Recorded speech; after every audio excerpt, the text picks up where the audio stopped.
ഭഗവത് രൂപത്തെ നമ്മുടെ ഉള്ളിൽ പ്രതിഷ്ഠിക്കുവാൻ കഴിയണം. അതിനാണ് നമ്മുടെ നമ്മുടെ ആത്മതത്വത്തെ,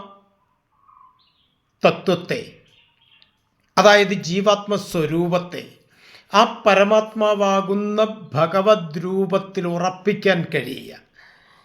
അവിടെയാണ് അതിനെന്താ ചെയ്യേണ്ടത്? നമ്മുടെ മനസ്സ് ശുദ്ധമാക്കി വയ്ക്കാൻ കഴിയണം. മനസ്സ് ശുദ്ധമാക്കുക എന്ന് പറഞ്ഞാൽ നമ്മുടെ ഉള്ളിലുള്ള അഷ്ടരാഗങ്ങളെ, കാരണം നമുക്കെപ്പോഴും ശത്രുക്കളായി വർത്തിക്കുന്ന 8 പേരുണ്ട് നമ്മുടെ ഉള്ളിൽ. അതാണ് അഷ്ടരാഗങ്ങൾ എന്ന് പറയുന്നത്.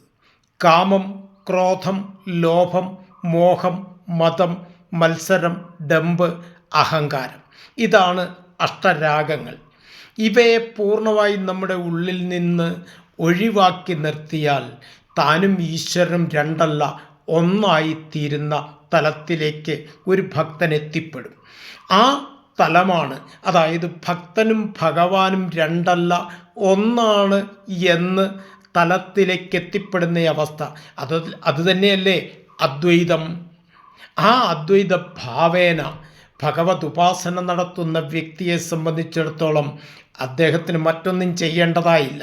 ഇത് നമ്മളെല്ലാവരും, പ്രത്യേകിച്ച് സനാതനധർമ്മ വിശ്വാസികൾ അറിഞ്ഞിരിക്കേണ്ടത് അത്യന്താപേക്ഷിതമാണ്.